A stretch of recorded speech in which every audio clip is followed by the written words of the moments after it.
ৰাজ্যসভাত ধুবুৰীক মিনি বাংলাদেশ বুলি অভিহিত কৰাৰ বিৰুদ্ধে ৰাষ্ট্ৰীয় ওলামা কাউন্সিলৰ সভাপতিৰ তীব্ৰ প্ৰতিক্ৰিয়া।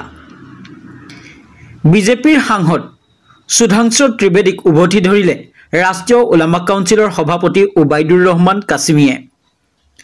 জনসাধাৰণৰ ভোটত জিকা নাই সুধাংশু ত্ৰিবেদীয়ে, টকাৰ জোৰত জিকিছে বিজেপিৰ সাংসদগৰাকীয়ে। অসমৰ মুখ্যমন্ত্ৰীয়ে এই বিষয়ে কি কৰিব তাক লৈ বাট চাই আছে ৰাষ্ট্ৰীয় ওলামা কাউন্সিলে। বিজেপিৰ সাংসদ সুধাংশু ত্ৰিবেদীক তীব্ৰ ভাষাৰে গৰিহণা দিয়ে ৰাষ্ট্ৰীয় ওলামা কাউন্সিলৰ সভাপতিয়ে। স্বাধীনতাৰ পিছৰে পৰা ধুবুৰীৰ পৰা যিবিলাক নেতাই লোকসভা আৰু বিধানসভাত গৈছে, কোনো এগৰাকী নেতাই জনসাধাৰণৰ বাবে কোনো কাম কৰা নাই। কেৱল নিজৰ টকা পইচা বঢ়াইছে, বাড়ীঘৰ বনাইছে, হোটেল বনাইছে। অসমৰ ভিতৰত যদি কোনো অনুন্নত জিলা আছে সেয়া হৈছে ধুবুৰী জিলা। বদৰুদ্দিন আজমলৰ নেতৃত্বাধীন AIUDFক তীব্ৰ সমালোচনা কৰে উবাইদুৰ ৰহমান কাছিমিয়ে।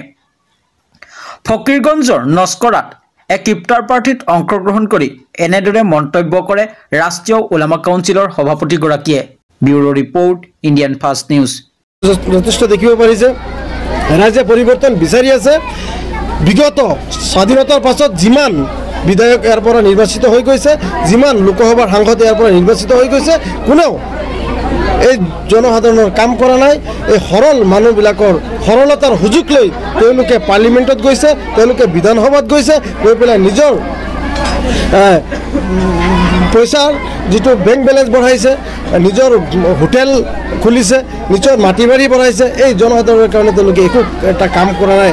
আজি চাওক, অসমৰ ভিতৰত যদি বেকৱাৰ্ড প্লেচ এলেকা বুলি ক'বলৈ যায়, আপুনি কাম নোহোৱা, উন্নয়ন নোহোৱা যদি জিলা আছে আজিৰ তাৰিখত এই ধুবুৰী জিলা। ধুবুৰী জিলাত ৰাস্তা ঘাটৰ অৱস্থা নাই।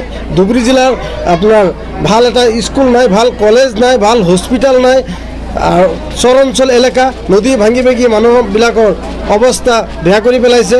এই মানুহবিলাকৰ শিক্ষাৰ অভাৱ, স্বাস্থ্যৰ অভাৱ। গতিকে চৰকাৰে এইবিলাক বস্তুলৈ ধ্যান দিব লাগে। আমি চৰকাৰক আহ্বান জনাম। অসম চৰকাৰৰ মাননীয় মুখ্যমন্ত্ৰী হিমন্ত বিশ্ব শৰ্মাক আমি আহ্বান জনাম যে তেওঁ লাইভত আহক, আহি পেলাই এই আপোনাৰ সুধাংশু ত্ৰিবেদীৰ এগেইনষ্টে কিবা কওক বুলি আমি আহ্বান জনাম। খুবেই ভাল লাগে। জৰিয়তে আমি ৰাইজক কম সংযম বজাই ৰাখক, আপোনালোকে সকলোৱে দোৱা কৰক। এদিন নে এদিন আপোনালোকৰ ভাল দিন আহিব।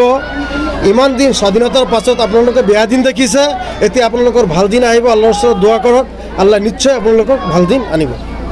পঞ্চায়ত নিৰ্বাচন ৰণ্ডাংগ বুলি নহয়, ৰাইজে বিচাৰিছিল, মোক মাতিছে, আমাক নিমন্ত্ৰণ কৰিছে। ইয়াৰ ৰাষ্ট্ৰীয় ওলামা কাউন্সিলৰ যিসকল কৰ্মকৰ্তা আছে, সদস্যবৃন্দ আছে, যিসকল নেতৃত্ব লোৱা লোকসকল আছে, তেওঁলোকে আজি ইফতাৰ পাৰ্টিৰ আয়োজন কৰিছে, আমাক নিমন্ত্ৰণ কৰিছে। আমি আহিছোঁ, যথেষ্ট ৰাইজৰ উৎসাহ আছে।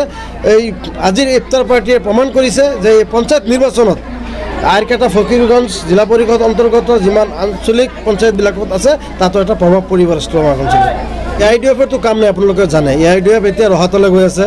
আপোনালোকে অলৰেডি জানে যে দুদিন আগত তেওঁলোকৰ দলৰ এজন বিধায়ক শামছুল হুদা ডাঙৰীয়াই তেওঁ এটা ঠিকাদাৰক চৰ মাৰাৰ লগতে কলগছ উঠাই পেলাই মাথাত মাৰিছে। মানে ইমান খং।